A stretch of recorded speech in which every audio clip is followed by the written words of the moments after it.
¿no? O sea, y digo, y quien diga que no tiene miedo, pues está mintiendo. Lo que sí aprendemos los directores de pronto es a fingir muy bien porque nos han metido mucho la idea de que tienes que tener la seguridad de lo que quieres, ¿no? Es algo como que te exigen mucho los productores y el crew. Y tú sientes todo el tiempo que tus productores y tu equipo y también los actores te están juzgando todo el tiempo.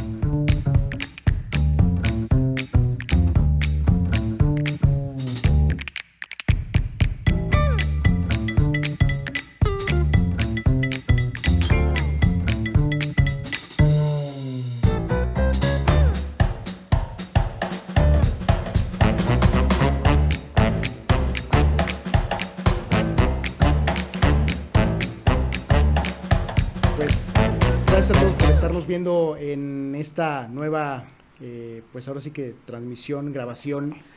Hoy tenemos a un personaje, a un señor que se rifó a venir con nosotros, Gustavo Bueno. Gustavo, todo el mundo lo hemos visto, nos hizo hace algunos ayeres temblar de miedo con algunas películas, como de Hasta el viento tiene miedo. ¿Cómo estás, Gustavo? Muy bien, pues gracias por la invitación, muy contento de estar aquí. Sí.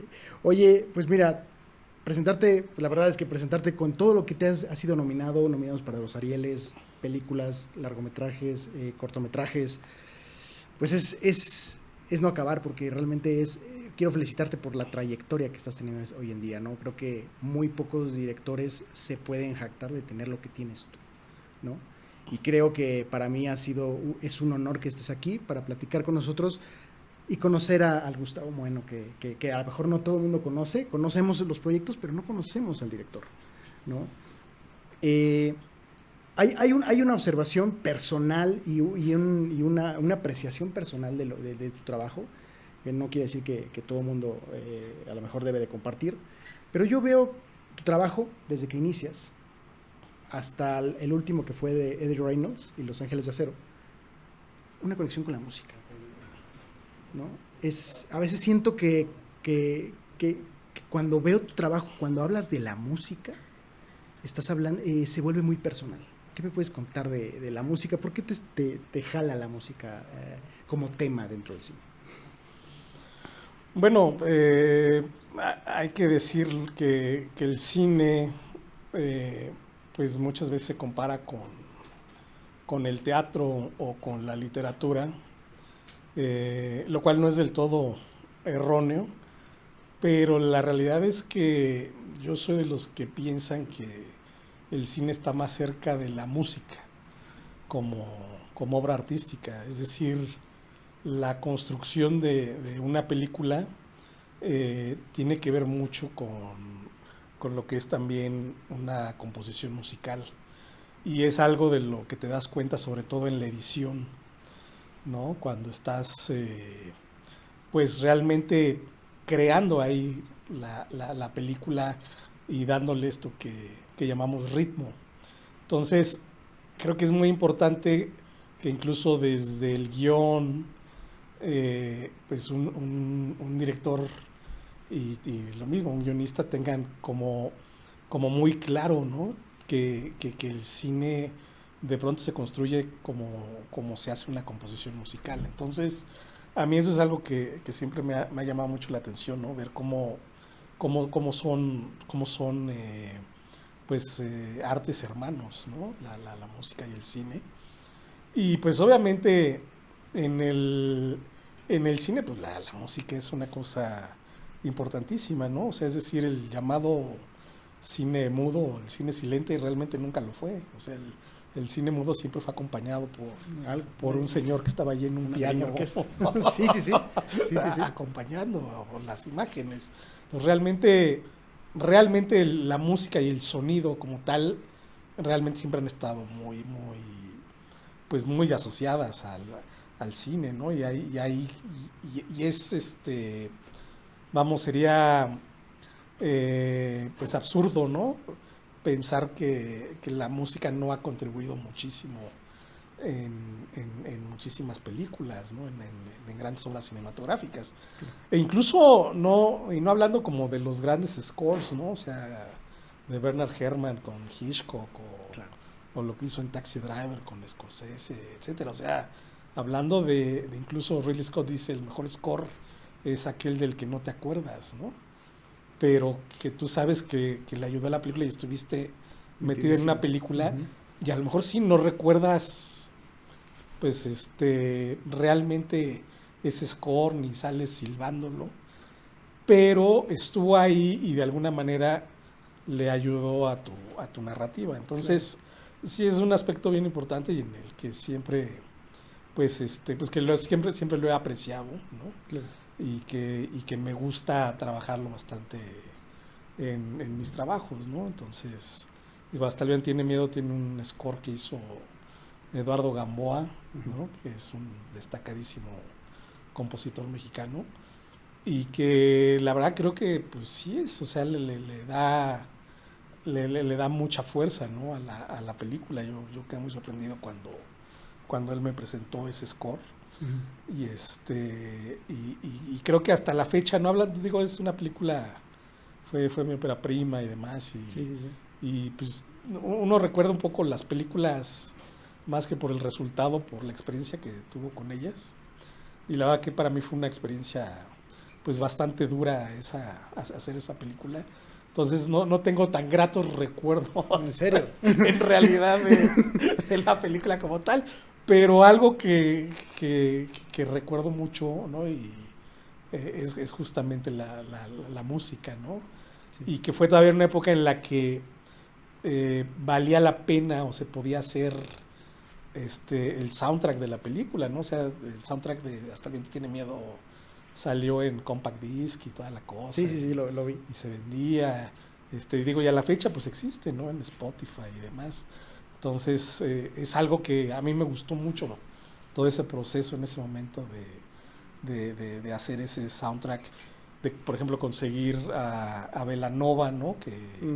Que nos hizo una canción para la película que se llama está en el trailer, ¿no? Toma mi mano, que está en el tráiler, y incluso pues también se hizo un videoclip de esa canción. Entonces, sí, como que todos esos aspectos, pues en su momento, la verdad es que fueron importantes para esa película. Sí, se ve, en la percepción que te digo que tengo es, cuando yo veo tu película Hasta el viento tiene miedo, y luego veo la balada de Ringo Starr, y luego veo la parte de Eddie Reynolds, yo veo un Gustavo muy diferente, ¿no? Un Gustavo que cuando le hablas de música y cuando está queriendo meter música, o sea, cuando estás hablando del tema de la música, se siente muy diferente, se siente muy más cómodo. No sé, a lo mejor no es mi percepción, pero yo te siento más cómodo dentro de un Eddie Reynolds que en un Hasta el viento tiene miedo, ¿no?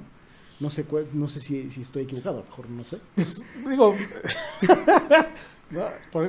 yo por ejemplo, digo, obviamente, pues te digo, amo la música, soy,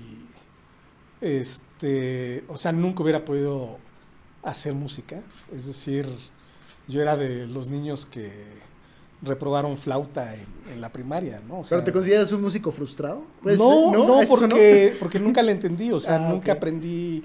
O sea, tuve clases yo en la primaria de música y de solfeo y o sea, nos enseñaron a leer música, pues, ¿no? Entonces, pero yo no aprendí, o sea, la verdad, o sea, sí existe, sé que existe do, re, mi y lo que ya está lleno, ¿no? Sí. Pero la verdad sí fui muy tarado siempre para la música. Entonces, digo, soy como cualquier fan, ¿no? Pues me encanta la música, ¿no? O sea, me gusta mucho, pues desde la música clásica, rock and roll, música pop, lo que quieras, ¿no?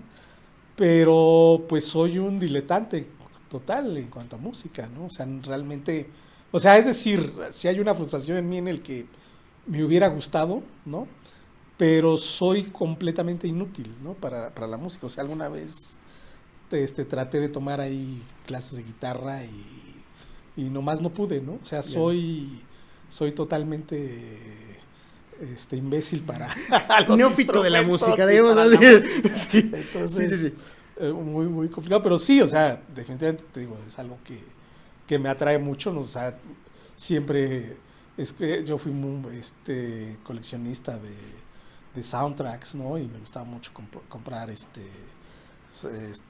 soundtracks y era de los que llegaba a mi casa y pues en lugar de poner el disco de Van Halen, pues ponía el soundtrack de John Williams de E.T., ¿no? O sea, creo que somos iguales, sí, o sea, me encanta. Sí, estaba muy clavado sí. Con eso, ¿no?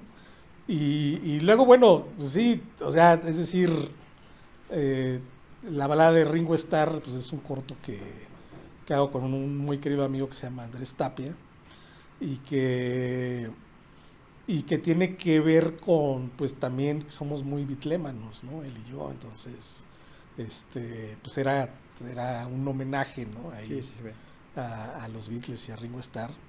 Y obviamente pues, cuando llega la oportunidad de hacer Eddie Reynolds y Los Ángeles de Acero, pues me emocionó mucho ese guión desde la primera vez que lo leí, que es un guión original de Carlos Enderle, que ya luego retrabajamos Ángel Pulido y yo.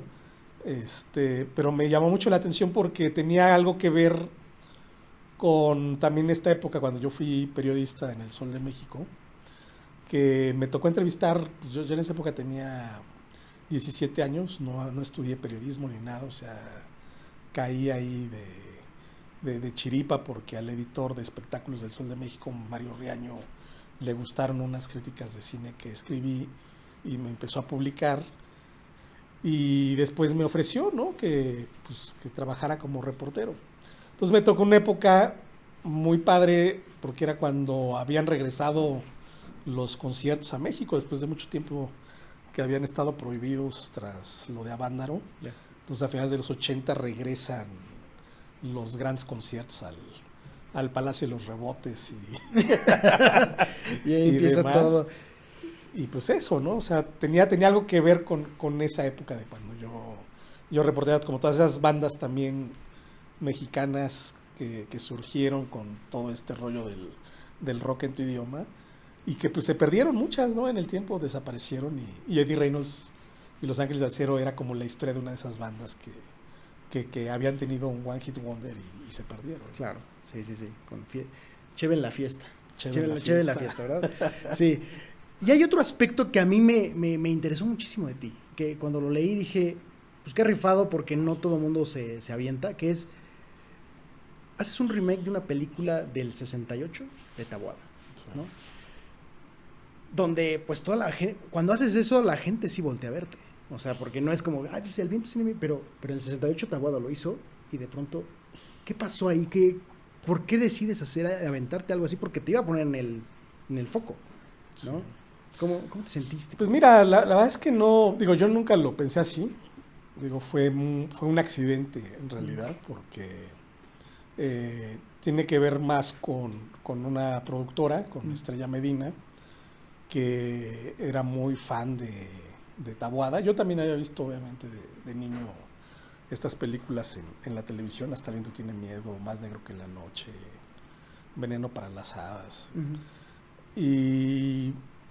Pero la que era muy fan era Estrella Medina y de pronto ella había desarrollado durante algún tiempo el remake de otra película de Taboada, de una película desconocida de Taboada que es Jirón de Niebla. Y ella quería hacer esa película y entonces de ese proyecto es que ella entra en contacto con la viuda de Taboada y de pronto surge como esta oportunidad de que ella compra los derechos de Hasta el viento tiene miedo, del Libro de Piedra y por supuesto de Jirón de Niebla. Y yo trabajando con ella como dentro de un grupo de escritores que en ese momento estaban trabajando para su productora, pues alzo la mano, ¿no? Y digo, a mí me gustaría reescribir Hasta el viento tiene miedo. Y entonces en el proceso de ser el guionista, ¿no? Aunque finalmente se terminan involucrando 3 guionistas más, que fueron Mario Sekeli y Ángel Pulido y Alfonso Romero, Alfonso Suárez, perdón, Romero. Ahí es donde yo me convierto en el director del proyecto. Pero no había yo iniciado realmente como el director del proyecto. Y entonces para mí se convierte en la oportunidad de, pues también de hacer mi ópera prima, ¿no? Pero sin dimensionar realmente el monstruo te aventaste con el que me iba a enfrentar, ¿no? Porque pues sí es como, digo, guardando la distancia y las diferencias, pero pues sí es como de pronto querer rehacer el Resplandor, ¿no? Es un monstruo. O Psicosis, ¿no? O sea una película clásica del cine mexicano, ¿no? Claro. Entonces, la verdad es que no lo dimensioné mucho en ese momento.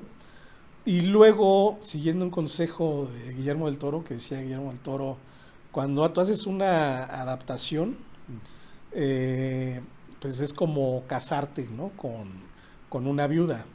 Entonces, tienes que respetar la memoria del difunto, pero no por ello dejar de disfrutar la luna de miel, ¿no? Entonces, yo como que le encontré mucho sentido a eso. Sí, claro. Y dije, voy a olvidar de que esto es un clásico muy querido para tantas personas. Y lo hiciste tuyo. Y voy a tratar de hacer mi versión. Claro. ¿No? Que era una versión además basada en cosas que a mí me habían platicado como personas allegadas a Taboada, de lo que Taboada había querido hacer con esa película en su momento, con esa historia, y que no lo había podido hacer por autocensura, ¿no? Porque era como muy fuerte realmente todavía en ese momento, cuando él hace la película, pues como hacer una película tan explícita de una relación lésbica, ¿no? Entonces eso que él no, que eso mucha gente no lo sabe, ¿no? Que él quería hacer, digamos, realmente ese triángulo lésbico amoroso en su película. Entonces yo rescato un poco esa idea. Y fue curiosamente de lo que más enojó a muchos de los fans, ¿no? Que hacer explícita, ¿no? Esa historia de amor. Claro. Porque finalmente pues sí es muy padre como en Taboada pues es muy sutil, ¿no? De alguna manera está ahí, pero la época también, ¿no? Y sí, tenía que ver la época, ¿no? Entonces aquí pues lo que hicimos los guionistas y yo fue irnos completamente a decir, a ver, las cosas son como son, y llevar la historia también a un escenario pues más realista, ¿no? Porque pues realmente como estas escuelas, internado, pues también era un concepto raro para los 2000, ¿no? Y pues convertimos la escuela en una clínica para chicas con problemas de anorexia y demás, ¿no? Entonces, pues eso fue lo que quisimos hacer, pues, ¿no? Lo que intentamos hacer. Y sí nos alejamos, ¿no? Bastante de la narrativa de Taboada como para crear una película que en realidad estaba más inspirada en la original que ser un remake, ¿no? Tal cual como, no sé, como el que hizo Gus Van Sant de Psicosis, que ahí copió la película plano por plano, ¿no? O sea, era realmente como una reinterpretación de la película de Taboada, y es a lo que se vale, ¿no? Y que se vale, ¿no? Se vale hacer. Entonces, pues digo, fue un ejercicio, ¿no? Padre, ¿no? En ese sentido. Y bueno, la película, pues la verdad es que le fue muy bien. O sea, tuvo una, pues, ¿cómo dices, no? O sea, era un título muy llamativo. Sí. Estaba Marta Higareda, pues la tomó Videocine de inmediato, se estrenó muy bien la película. Tuvo taquilla, ¿no? En fin, sí, ¿no? Sí. Y pues tuvo la controversia que tenía que tener, ¿no? O sea, hubo gente que la odió, ¿no? Sí. Me acuerdo mucho de algún comentario por ahí, de algún fan que decía que tenían que colgar al director de los huevos en el Zócalo por haber hecho esto, ¿no? Y que mi respuesta siempre ha sido, y siempre cuando también alguien critica mucho que porque se hace un remake o que Taboada se debe estar revolcando en su tumba, o Hitchcock o demás. Yo siempre digo, o sea, un remake no afecta a la película original. La película original ahí está, siempre va a existir y la puedes ver, ¿no? O sea, la puedes buscar y ver. O sea, ¿por qué un remake o una reinterpretación tiene que destruir la obra original, ¿no? Claro. O sea, los covers de José Feliciano de grandes rolas, pues digo, a lo mejor no nos gustan, pero las originales ahí están y las puedes escuchar, ¿no? Claro. Entonces, ahora sí que pues de todo hay, ¿no? Y hay gente a la que pues, también le gusta y que creo que es una película que se ha vuelto un poco de culto, ¿no? O sea, porque yo hasta la fecha me encuentro ahí comentarios en YouTube y demás, y es una película que como que ha tenido su vida y se ha vuelto de culto para algunas personas, y sobre todo que en su momento, y que es algo que a mí me gustó mucho, tuvo una verdadera conexión con las adolescentes, ¿no? O sea, que era el público de la película, era quienes iba dirigida, y se veían retratadas ahí. O sea, fue una película Sí conectó. que con ellas conectó muy bien, ¿no? O sea, Claro. no conectó tal vez con los fans o con la gente que esperaba una película Sí, claro. de terror tal cual, ¿no? Pero emocionalmente tuvo una muy buena conexión Una recepción interesante. con adolescentes. Felicidades por esa parte, Sí. porque la verdad, ahorita estamos en una época muy de haters, ¿no? De Sí. qué fácil es criticar, qué fácil es poner un comentario y decir qué tonto, qué estúpido. Pero no ven el trabajo detrás, ¿no? No ven ese esfuerzo que creo que a veces uno dice, esa película qué mala es, pero qué fácil decir qué mala es o qué buena es. Cuando no has visto el trabajo que existió, a lo mejor no saben que hubo una escritura de guión de años o de meses, ¿no? Hay un trabajo fuerte. Claro. Es como esto que estamos haciendo nosotros en este momento aquí. Es muy fácil decirnos que qué estúpido me veo entrevistando, pero y el que me está criticando, ¿qué está haciendo? ¿No? Claro. Pero pasa. Oye, Gustavo, ¿cuándo te levantaste un día o cuándo fue ese momento que dijiste quiero ser director de cine? ¿Cuándo fue? ¿Cómo fue ese momento? Pues la verdad yo lo traigo desde niño. O sea, yo de niño fui un niño muy, no diré que solitario, pero pues mi mamá fue madre soltera, ¿no? Y pues trabajaba todo el día, y yo la verdad pues pasaba mucho tiempo solo en la casa. Y hubo un momento en el que, o sea, mi mamá me llevaba mucho al cine, ¿no? A mi mamá le encantaba ir al cine, y los fines de semana pues siempre veíamos 2 o 3 películas. Y llegó un momento en el que yo, digamos, ya, no sé, iba como en cuarto de primaria, que me acuerdo mucho que un día dije, bueno, ¿y por qué no me voy yo sola al cine? Y me acuerdo que la primera película que decidí yo ir a ver solo al cine fue Terminator, ¿no? Con esto estoy ya revelando lo viejo que soy. La primera de La Terminator, primera. ¿no? Y no me dejaron entrar porque pues era solo adultos.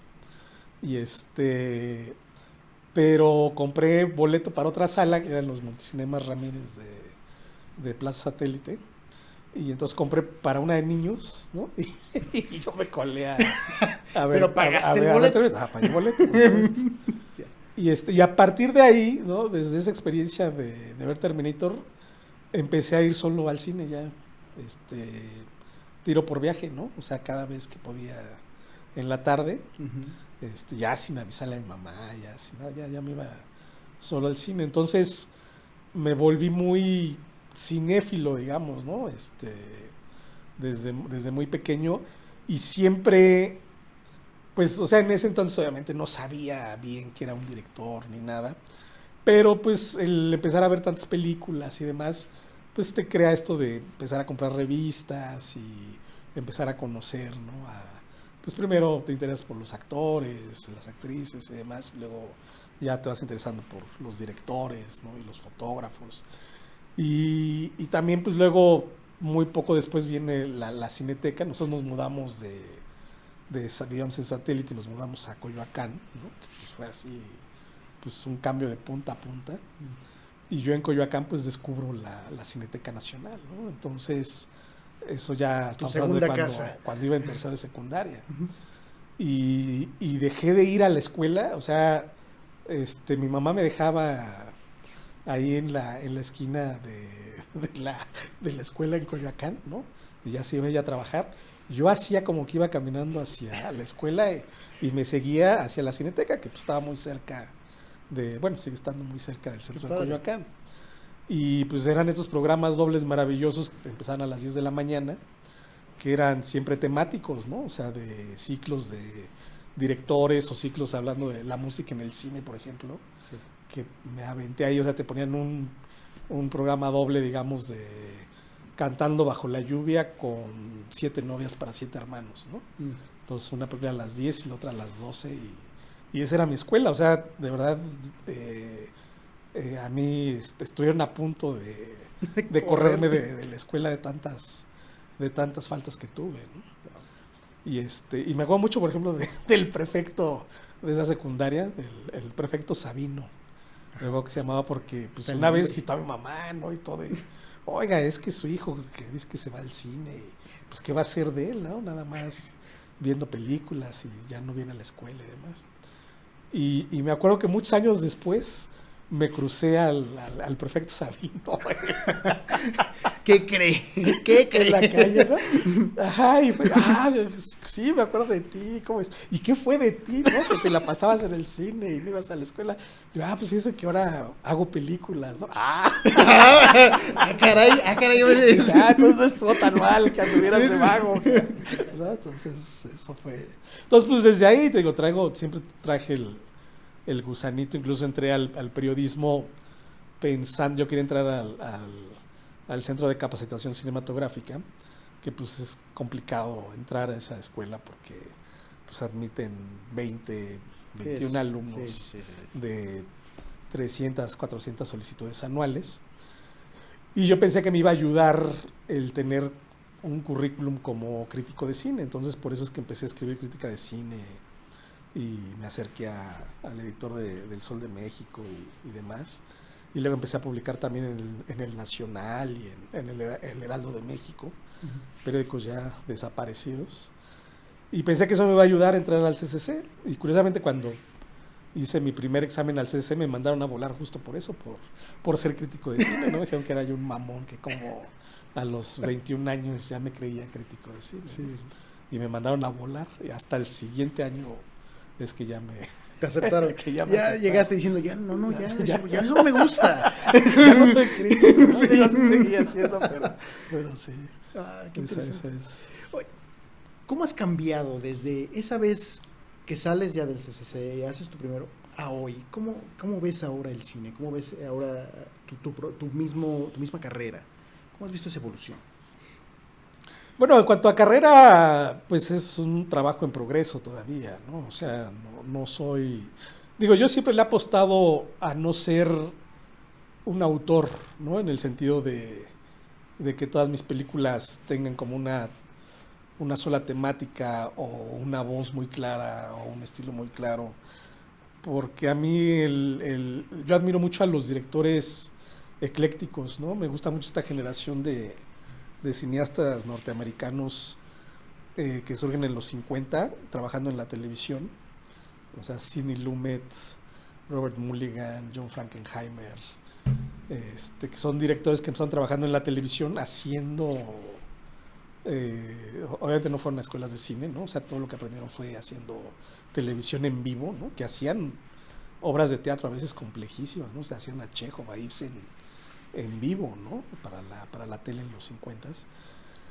Y que luego, cuando se convierten en directores de cine, pues si tú analizas la obra de Sidney Lumet, por ejemplo, pues tiene de todo, ¿no? O sea, tiene comedias, digo, es sumamente reconocido por sus dramas policiales neoyorquinos, ¿no? Digamos, ese es el sello de Lumet, pero tocó en realidad todos los géneros y todos los hacía bien, ¿no? O sea, llegó a ser hasta el musical de The Wiz, ¿no? Uh-huh. Es la versión Motown del Mago de Oz, ¿no? Entonces, a mí me gustan mucho esos directores, ¿no? Que podían hacer cualquier tipo de película. Multiterreno. Y yo le he jugado o me gustaría jugarle a eso, ¿no? Digo, la verdad es que pues ellos pues hacían una película al año, ¿no? Digo, yo aquí estoy haciendo una cada 7 años, pero todas están siendo muy distintas. O sea, esta Ambiente de Miedo pues es esta película de género, de terror. Eddie Reynolds y Los Ángeles de Acero pues es una película, no es un musical como tal, ¿no? Pero pues sí es un dramedy, ¿no? Que involucra la música Y que es Lecciones muy, para que es Canallas muy viene de otra importante. manera, ¿no? Y luego Lecciones para Canallas pues ahora es una película sobre estafadores, ¿no? Entrarle al género de los estafadores. Y así, o sea, tengo varios guiones ahí que se han ido quedando, que espero ir retomando, que no tienen nada que ver tampoco con estas 3 películas, ¿no? Entonces, nunca, o sea, por supuesto tengo otro proyecto de terror, tengo otro drama, pero nunca me he querido encasillar como director de un solo género. Entonces, pues en ese sentido, pues es un trabajo en progreso. Qué bueno. Háblanos de los miedos que tuviste tú. En este momento, cuando te enfrentas a una gran producción, o sea, nos hablas de que dices, bueno, me aventé a la producción y dije, bueno, sí está padre, pero no sabía el monstruo que se me venía. ¿Qué pasa por la cabeza? O sea, ¿hubo miedos? Me gustaría saber, justamente desde el punto de vista de que muchas veces uno cree que el director llega a la producción y ya se la sabe todas, y que de pronto no, porque hay muchas cosas dentro que no tenía previstas. ¿Tú qué puedes decir de eso? Pues yo creo que es muy común, ¿no? O sea, y digo, y quien diga que no tiene miedo, pues está mintiendo. Lo que sí aprendemos los directores de pronto es a fingir muy bien, porque nos han metido mucho la idea de que tienes que tener la seguridad de lo que quieres, ¿no? Es algo como que te exigen mucho los productores y el crew. Y tú sientes todo el tiempo que tus productores y tu equipo y también los actores te están juzgando todo el tiempo, ¿no? Y entonces tienes como que fingir o actuar esta seguridad ante ellos de que tú estás muy seguro que es lo que quieres. Y digo, y si me ha pasado, o sea, obviamente fingir, ¿no? Pero luego también ya digamos, con un poco el callo que te da ya haber trabajado, digamos, en 3 películas, ya también te relajas un poco, ¿no? Y también como de decir, a ver, aquí nadie sabe nada, ¿no? Es algo, por ejemplo, que me enseñó mucho Jorge Zárate en Eddie Reynolds, ¿no? Que Jorge Zárate, que es un actorazo, siempre decía, no hay error, ¿no? O sea, si nos equivocamos en algo o algún actor decía mal una línea o algo pasaba o la cámara no se movía como yo quería o demás, él siempre decía, pues no hay error, ¿no? O sea, ¿cuál es el problema? Vas a ver que vas a utilizar esa toma en edición, ¿no? Y es cierto, ¿no? O sea, acabas luego, o sea, esa toma que no te parecía tan perfecta, de pronto te das cuenta que funciona muy bien, ¿no? A la otra toma que a lo mejor quedó mejor la cámara o que creías que el actor no estaba tan bien o demás. La verdad es que sí, o sea, en ese sentido, Sara tiene mucha razón, ¿no? O sea, la verdad es que no hay error y todo es utilizable y todos estamos como finalmente con esa inseguridad y ese miedo porque como que no tienes no sabes realmente lo que tienes entre manos hasta que realmente lo estás editando y te estás dando cuenta de lo que tienes, porque en el set es muy difícil, es tal el caos de un rodaje, son tantas las preguntas que estás respondiendo, es la presión del tiempo que es terrible, en fin, ¿no? O sea, es tal caos que yo creo que es imposible tener la mente tan clara, ¿no? Y lo han dicho, creo que lo decía Kubrick, ¿no? Que realmente un rodaje es como un sitio donde parece que todos atentan contra la creatividad del director, ¿no? Porque es imposible como ser creativo en ese sentido, ¿no? En ese ambiente. Claro. Pero pues tienes que serlo y tienes que luchar contra eso. Entonces, pues miedo hay, siempre hay mucho miedo y no hay que tenerle pues miedo al miedo, valga sí. La redundancia. Yo creo que también lo tienes que hacer. Hay que abrazarlo. Hay que abrazarlo. Por ejemplo, en Salvión tenía miedo, Salvión tenía miedo, que te digo que fue una experiencia bastante dura, bastante tortuosa. Yo llegó un momento en el que ya abracé ese caos, ¿no? O sea, todos los días sucedían cosas malas, todos los días había broncas con los productores, todos los días había algún problema, ¿no? Y yo de pronto llegó un momento en el rodaje en el que ya dije, a ver, abracemos esto, ¿no? Es parte de, y y pues trabajemos sobre eso, era como trabajar sobre carbones ardientes, ¿no? Pero pues así, ¿no? Pues, es que más, Sí, moviéndote. vámonos, No te paralices. Muévete, vámonos a la siguiente toma y esto, y bueno, esto salió, esto no salió, ni modo, ¿no? Tenemos que seguir adelante, o sea. Súper bien. ¿Qué buscas en tus historias? ¿Qué buscas? Cuando vas a dirigir, dices, ¿qué quiero encontrar en esto? Pues sobre todo historias que me emocionen, ¿no? O sea, busco lo que yo buscaba cuando iba al cine, cuando te digo que era este niño y este adolescente que yo encontré un gran refugio en el cine, ¿no? O sea, te digo, pues viviendo solo con mi mamá y con mi hermano que era pues 9 años menor que yo, no fui alguien que tuviera así como muchos amigos ni nada, y la verdad es que yo en el cine encontraba, y lo sigo encontrando, ¿eh? O sea, pues como este espacio donde yo me sentía muy bien, donde conocía las historias de otras personas que me enseñaban cosas, me conmovían, donde me enamoraba de personajes, ¿no? Entonces era este espacio pues realmente mágico, donde realmente durante 2 horas, ¿no? En esa sala oscura me desconectaba completamente de la realidad, ¿no? Y pues me metía a otro mundo. Y yo creo que eso es lo que como director sigo buscando, ¿no? O sea, la posibilidad pues obviamente aquí empieza con la lectura de un guión, ¿no?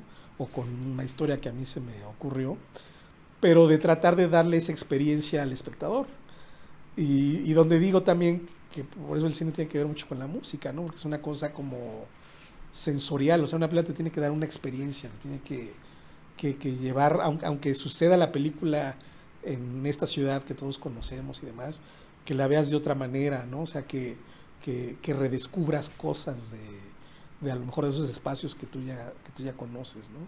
Y eso es muy importante, como brindarle a la gente una experiencia, que sientan que además de que les contaste una historia y que les presentaste a personajes que pues además tienen pues unos problemones a lo mejor mucho más grandes, sí, claro, que los que uno enfrenta,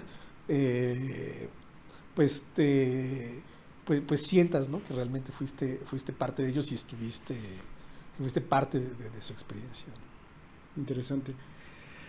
Viendo, ahora sí que esto es un mundo muy, muy interesante porque le transmites una felicidad al espectador y un cambio, y a lo mejor sale de la sala muy feliz. Pero también cuando yo veo estas producciones enormes o producciones ya como las tuyas que hay problemas y eso, la gente no lo ve, pero me gustaría saber un poco más de cómo estás lidiando tú con estos actores, con los egos, con la parte de yo hago lo que se me antoja, tú director, pues sí está padre, pero pues yo a lo mejor tengo más nombre que tú, ¿no? Que puede suceder, ¿no? ¿Cómo trabajas con esto en el día a día? Fíjate que he tenido mucha suerte porque realmente, o sea, no estoy diciendo, no voy a mentir diciendo, que es muy sencillo tratar con actores, ¿no? O sea, los actores tienen su personalidad, su conocimiento, su carácter, y yo trabajo con actores que pues han hecho antes que yo 100 películas, ¿no? Y saben muchísimo más que yo de muchísimas cosas, ¿no? O sea, pero creo que tengo la suerte de trabajar con actores en ese sentido muy profesionales, que también saben hacer el ego a un lado, ¿no? O que si lo tienen no se convierte pues como en una barrera que impida pues como el diálogo o el trabajo con ellos. Y es algo que a mí me gusta también de trabajar con esos actores. A mí luego me preguntan, oye, es que siempre te llevas pues a Damián Alcázar y a Joaquín Cosío y me lo han dicho otros directores. A mí me daría miedo, ¿no? Trabajar con esos titanes. Cuates, sí. ¿no? Y yo siempre digo, puta, es que a mí me da más miedo trabajar con gente que no son actores, ¿no? Yo no sé cómo le hacen. porque siempre tienes personas que no son actores en tu set, es decir, que de pronto para algún beat, ¿no? O algún casi extra, o alguien que necesitas que haga o que te llene ahí la escena y demás. Y la verdad es que hacer actuar a alguien que no es actor, qué complicado es, ¿no? O sea, yo en Lecciones para Canallas, escogí, por ejemplo, ¿no? A alguien, ¿no? A alguien local, estábamos en Puerto Vallarta, que era una escena muy sencilla, ¿no? Y no tenía que decir nada, ¿no? Pero era simplemente una reacción que tenía que hacer ante Cosío. Y pues como no era alguien entrenado, ¿no? Como actor, pues no le salía. O sea, tienes que hacer 50 tomas y buscar la manera pues como de incentivar, ¿no? A esta persona para que pudiera darnos esa reacción, y no salía, ¿no? Y fue muy frustrante, ¿no? Cuando con un actor, pues en realidad es facilísimo, ¿no? Es cosa un actor siempre reacciona, y un buen actor pues tiene herramientas y demás, ¿no? Entonces es relativamente sencillo. Entonces, a mí en ese sentido, por eso me gusta trabajar, la verdad, con grandes actores y con actores probados, porque es muy fácil comunicarse con ellos, ¿no? O sea, es muy fácil establecer cómo es un personaje, pedirles lo que tú quieres, ¿no? Dirigirlos con palabras, o con indicaciones muy sencillas, ¿no? Y llevarlos hasta donde tú quieres, ¿no? Entonces, la verdad es que yo en ese sentido, pues me siento en realidad muy agradecido de que en general siempre he trabajado con muy buenos actores, y que no ha habido realmente un problema de egos en el set, ¿no? O sea, cuando dice hasta alguien tiene miedo, esa era una duda, por ejemplo, de los productores todo el reparto es femenino, todas son muy jóvenes, va a ser eso un relajo, no van a surgir los egos, se van a pelear y demás. La verdad es que no, todo fluyó muy bien, ¿no? Todas se llevaron muy bien, hubo un gran respeto entre todos, y todo se movió muy bien. Y lo mismo sucedió con Eddie Reynolds, ¿no? Que pues ahí todos eran amigos, todos se conocían muy bien, etcétera. Y se ve en pantalla, ¿no? Se ve y por ejemplo, en Lecciones para Canallas, por ejemplo, Joaquín Cosío, antes de empezar la película, él me decía, o sea, me encanta el personaje, me encanta el guión. Dice, yo la única duda que tengo es qué va a pasar, porque todo el tiempo voy a estar interactuando, pues básicamente con una actriz muy joven, ¿no? Entonces no es lo mismo, o sea, yo estoy muy cómodo pues ahora sí que con actores de mi edad y haciendo estos personajes muy rudos y demás, ¿no? Pero de pronto como que, o sea, llevar toda una narrativa con alguien tan diferente, pues es un reto, ¿no? Claro. Y le digo, pues sí, es que eso es lo padre de esto, ¿no? Sí. Que te avientes justamente ese reto. Y entonces se crea algo bien interesante, porque es una película que es él, que su hija es Danae Reynaud, ¿no? Que es pues una actriz joven, realmente muy interesante, ¿no? Que ella surge con Club Sándwich de Fernando Henke.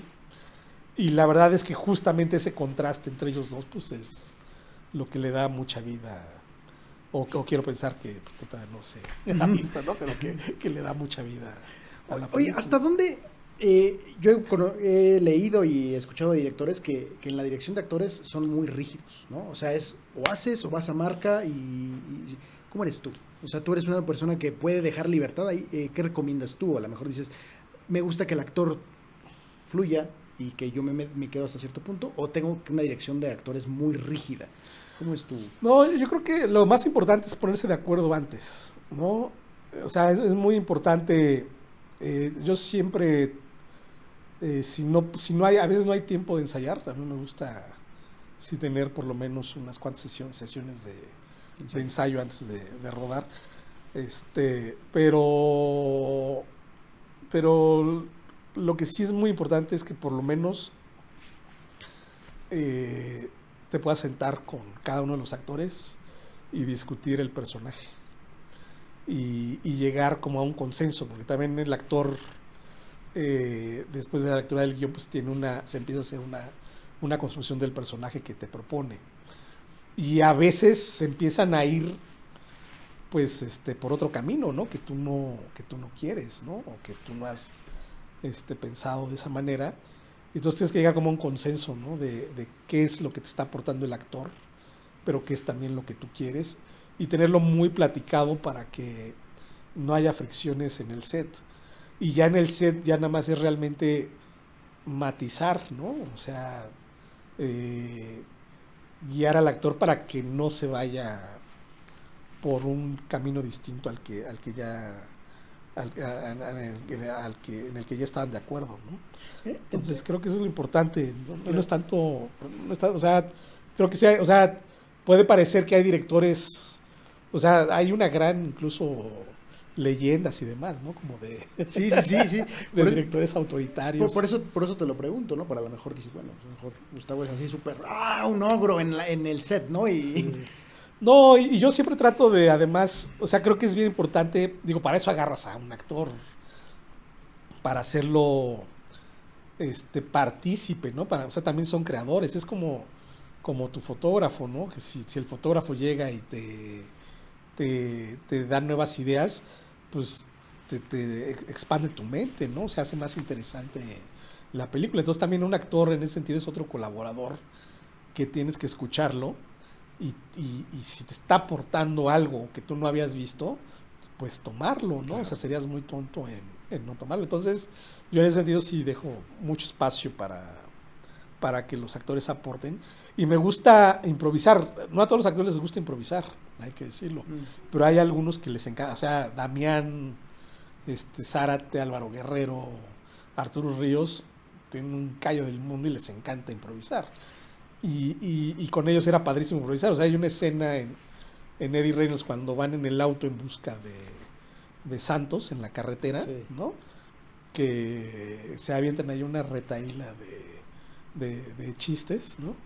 Todo eso no estaba en el guión, ¿no? O sea, estaban los hints, ¿no? de esa conversación, pero ellos desarrollaron su propia comedia, ¿no? Y pues la verdad es que estaba muy bien, ¿no? O sea, dije, no, pues está buenísimo. El problema fue cuando, o sea, después de esa primera toma, ¿no? Abierta, donde improvisaron eso, decirles, bueno, ahora vamos uno por uno, ¿no? Y tienen que repetir los mismos chistes, porque me voy a ir con esos, claro, no con los del guión, ¿no? Entonces, ahí era ya de, ahora sí tenemos que ser rígidos, pero con lo que ustedes propusieron, ¿no? Porque esta pregunta me gusta hacerla, a otros directores la hemos hecho, y les digo, ¿se vale? Porque obviamente en preproducción sí se vale. En la producción, ya que tienes todo armado, todo listo, todo preparado, ¿se vale la improvisación? No tanto del actor, de la producción, ¿se vale esa improvisación? ¿Te gusta? Me refiero a, ya tienes todo pactados, tus movimientos de cámara, todo, pero llegas y hay cambios. ¿Te gusta eso? ¿Cómo lo ves tú? No, en la producción yo odio eso, porque sí me saca mucho de onda, ¿no? O sea, es decir, y me ha pasado, ¿no? O sea, en Lecciones para Canallas sucedió un par de veces que, por ejemplo, las locaciones que estaban pactadas, a la hora de la hora no se amarraron, y era como de un día, casi de un día al otro, de decidir, no puedes filmar aquí, tienes que filmar en este lugar, y era incluso reacomodar la escena, o sea, rehacer el guión de esa escena para acomodarla a una nueva locación. Entonces digo, si eso sucede durante la preproducción y tienes un mes y demás, no pasa nada, pero cuando estás en pleno rodaje y con esa presión, es durísimo. Ya me pasó 2 veces en Lecciones para Canallas y no sabes. Yo me imagino así, lo recuerdo así, como si fuera ayer de todo. Es como estar en Vietnam, ¿no? En Apocalypse Now, ¿no? O sea, tratando de resolver algo, o sea, es que es un plan que tú ya tuviste, que lo estuviste pensando desde la escritura del guión, o sea, desde hace años, ya te imaginaste cómo ibas a hacer algo y que a la hora de la hora no, o sea, tienes que repensarlo completamente. Entonces, eso lo odio, pero la verdad es que sucede y pues tienes que acoplarte, ¿no? O sea, no es pues no eres, leía yo algo por ahí, ¿no? De Michael Mann, ¿no? Que decía decía un actor de Michael Mann, ¿no? No, pues Michael Mann cuando pues, estábamos un día filmando en la playa y pues ya estaba oscureciendo, ¿no?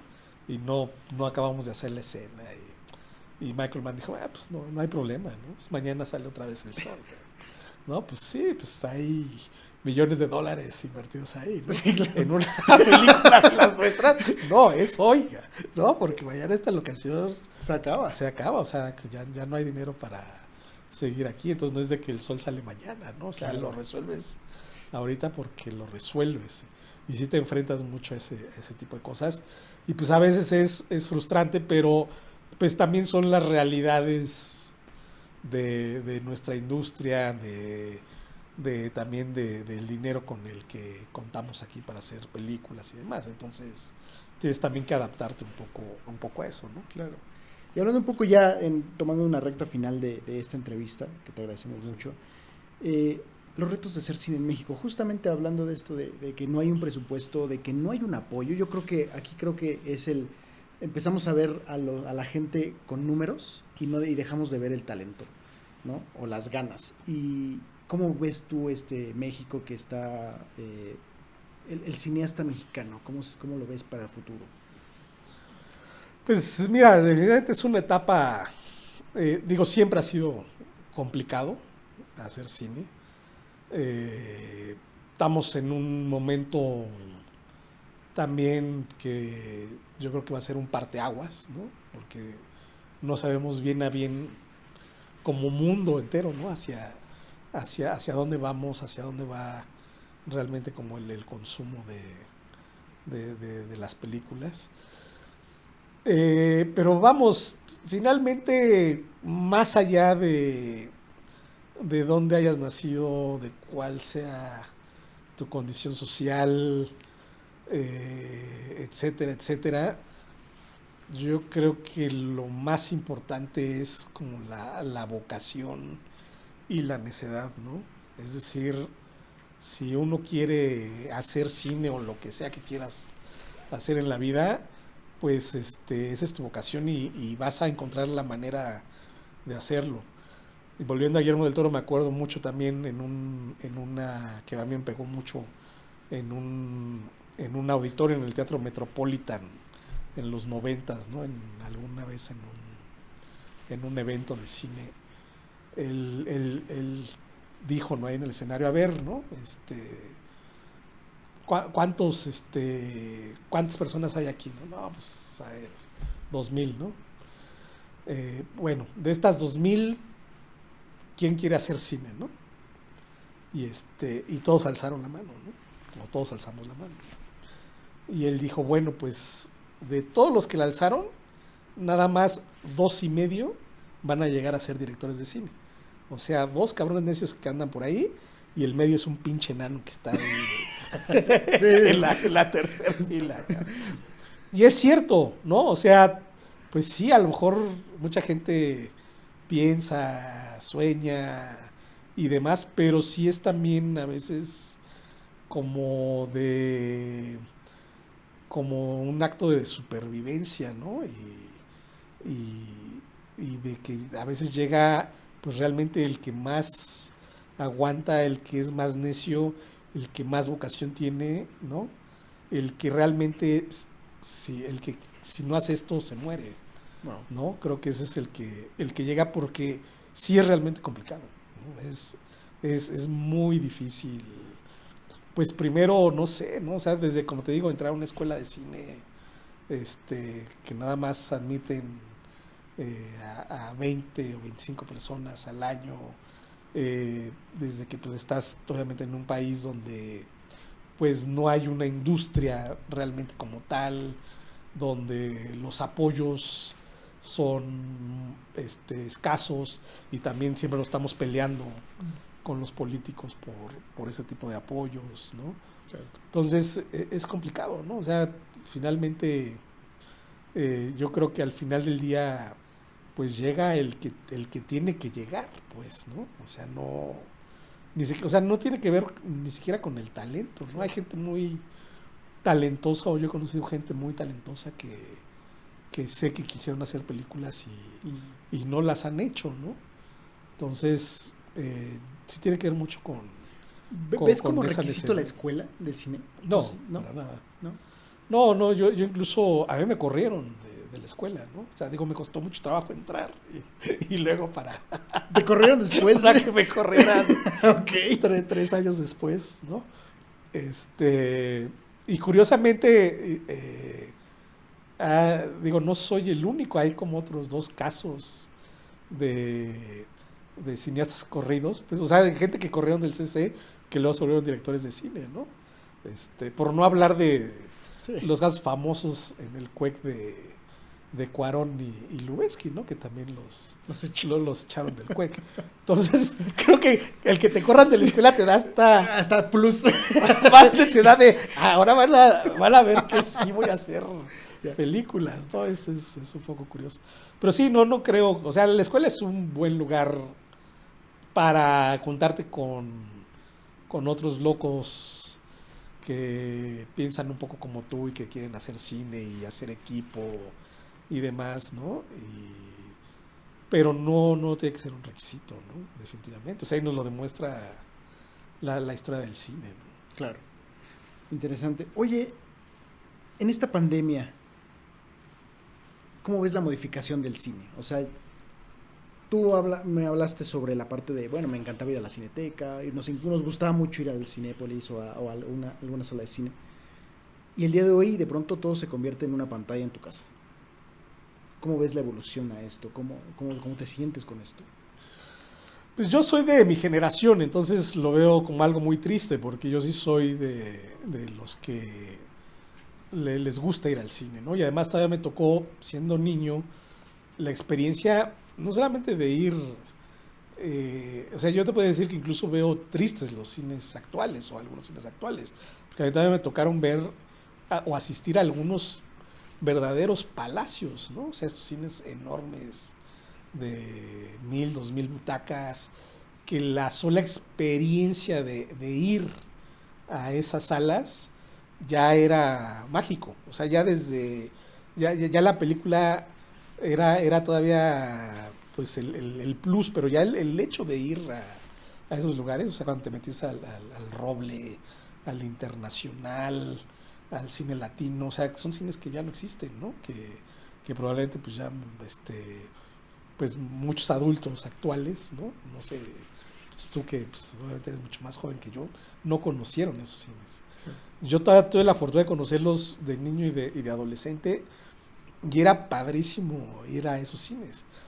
Y luego cuando pues llega como el concepto, ¿no? De los multicinemas y demás, que ya obviamente también ya existía en ese entonces, pero cuando ya se convierte en el único concepto, pues yo ya desde ahí extrañaba como esa experiencia de ir al cine, ¿no? Pero bueno, ahora que todavía te digan que hasta esta experiencia que tenemos ahora también está como desapareciendo, pues es terrible. Porque yo sí, o sea, creo mucho en eso. O sea, que yo no creo realmente, o sea, yo estoy como entrenado en el sentido de que me gusta mucho ver películas y obviamente toda mi vida he consumido pues, películas en la pantalla de mi casa. Pues obviamente soy hijo también del VHS Sí, claro. y cuando surgieron las videocaseteras pues vi cantidad de clásicos de cine en VHS, ¿no? Y luego las he vuelto a ver en DVD y en Blu-ray y demás. Pero, o sea, creo, ¿no? Pues que sí me puedo concentrar y ver una película. Yo de pronto no veo en las casas actuales con la televisión en la sala de la casa, ¿no? Con la luz del sol entrando, ¿no? O sea, con la ventana abierta, el ruido de la familia, el ruido de los vecinos, los celulares, o sea, que realmente puedas, o sea, realmente darle tu atención total a una película es complicado, ¿no? O O sea, lo es un tienes que reto hacer. también, ¿no? Para un nuevo director es un reto mantener esa tensión. Pues sí, también, pero realmente no la obtienes completamente, porque, es decir, tampoco se trata de que tu película tenga que ser esta narrativa, rapidísima de cortes Muy serial, ¿no? Es como la hip serie. hoperos, ¿no? Sí, sí, sí, sí. Pues, ¿qué pasó? O sea, también hay que apreciar el cine como tal, ¿no? Y la Claro. narrativa que conlleva cada Y historia. que se está Entonces, perdiendo lamentablemente, ¿no? entonces se está perdiendo, creo que en esa parte, porque cuando vas al cine, el cine te obliga a que ya estás sentado ahí, se apagaron las luces y pues chútatelas. Si te aburre, pues te puedes dormir, pero como que estás ahí, ese es más el compromiso Claro. de realmente de entregarte a la película, cosa que no sucede, ¿no? Pero mira, lo que veo de la pandemia, algo bueno que puede traer, ¿no? Es que creo que la gente está tan necesitada de salir que yo creo, o quiero pensar que en realidad se viene por lo menos una segunda época de oro Al cine. para el cine, donde otra vez la gente va a querer ir en masa a los cines y ver películas y demás. No sé cuánto vaya a durar, pero sí creo que por lo menos ahorita viene una Pues- época bastante fuerte otra vez para las salas Pues cinematográficas. que sea cuando salga tu película, ¿no? Ojalá. Para pues sí, estar ahí. de porque- eso se trata, ¿no? Por último, Gustavo, ¿qué le recomiendas a alguien que quiere estudiar cine? ¿Qué no puede dejar de hacer alguien que quiere estudiar cine, quiere ser director de cine? Pues ver cine y estar enterado de lo que de lo que se hace, es decir, no fantasear, ¿no? Porque a mí lo que me ha tocado mucho y que es muy frustrante cuando he dado algunas clases o cursos es que yo siempre les pregunto a los estudiantes que me digan cuál ha sido la última película mexicana que han visto, ¿no? Y te encuentras con que muchos pues no han visto películas mexicanas, o sea, estoy hablando de las recientes, pues, ¿no? O sea, que no van a veces ni al cine ni a ver cine mexicano. Entonces, la primera es, ¿por qué quieres hacer cine si no vas al cine, ¿no?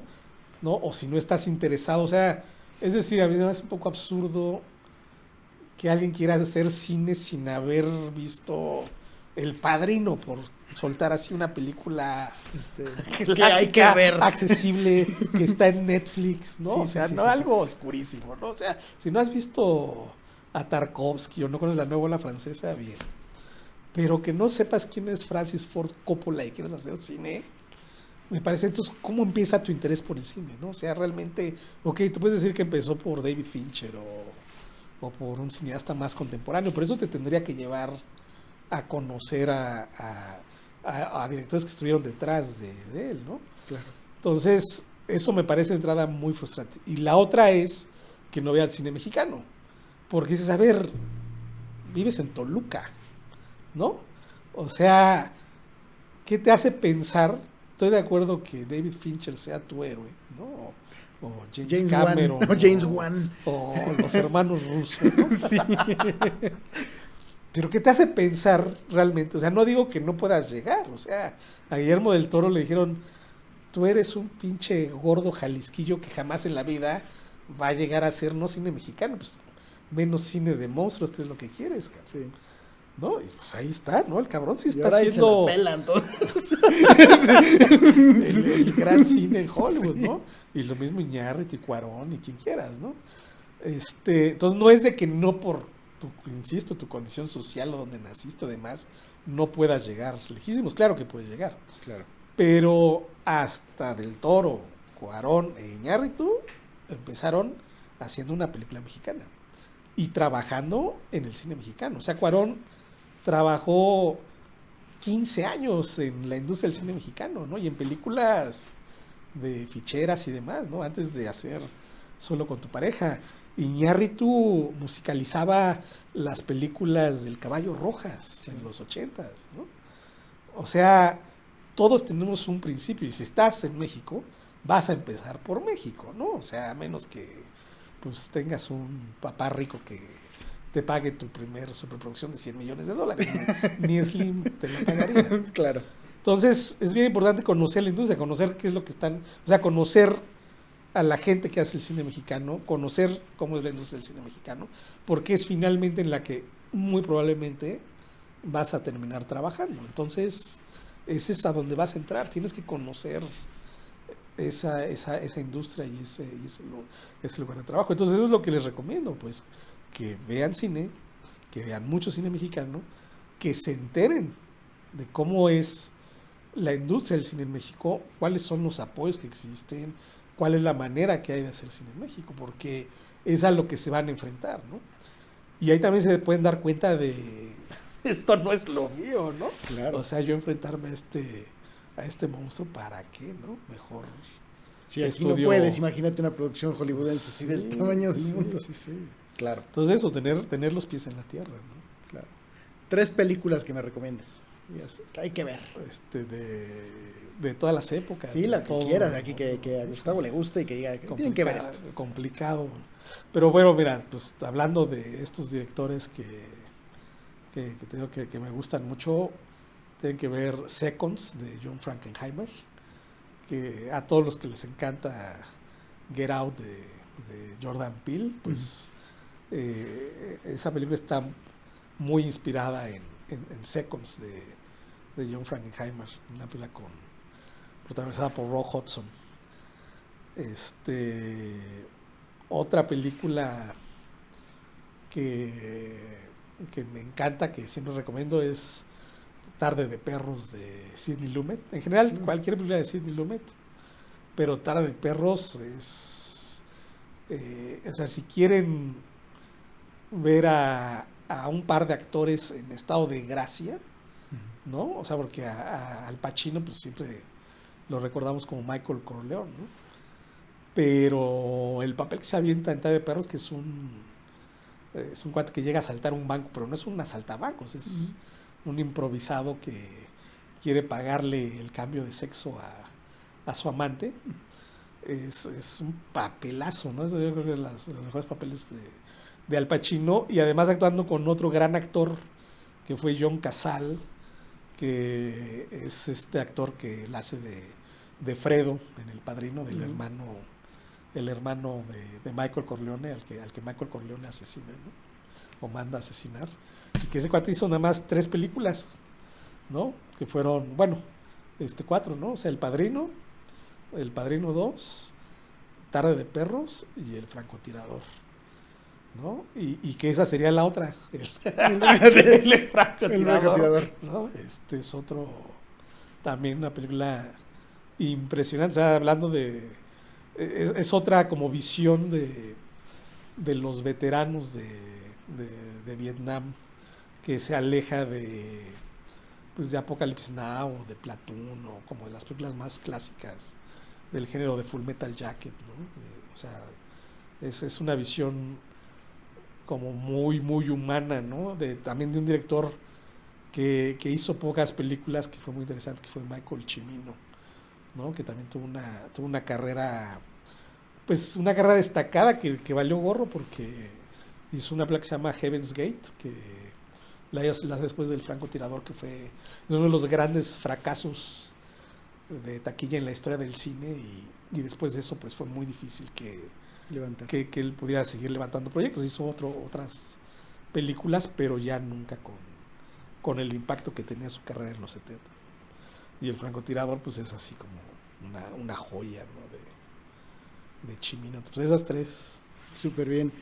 Te quiero agradecer muchísimo el tiempo con el que estuviste acá con nosotros. Sé que faltan muchos temas, me gustó mucho hablar contigo. Ojalá podamos hablar más adelante después, porque hay tantos temas que abordar, pero que se tiene que abordar con miles de sesiones. Pero bueno, sí. Dentro de esto te agradezco mucho. Y bueno, pues yo soy José Luis Fajardo, la producción de Cinema Collective, que es Oscar González, Uriel Enzástiga, Iván Hernández. Pues te agradecemos mucho. Y pues, gracias por todo. ¿Quieres agregar algo más a la plática? Pues también. No, pues gracias. Muy, muy padre el proyecto que traen, ¿no?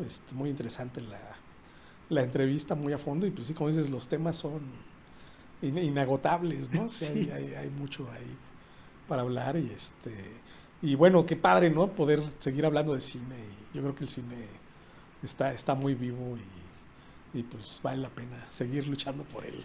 Y que en ese estreno te vaya muy bien. Ojalá se pueda ver este año, porque si se permite, pero que te vaya muy, muy bien y pues ya la estaremos viendo, a platicar después. Claro que sí. Te agradezco muchísimo. Gracias.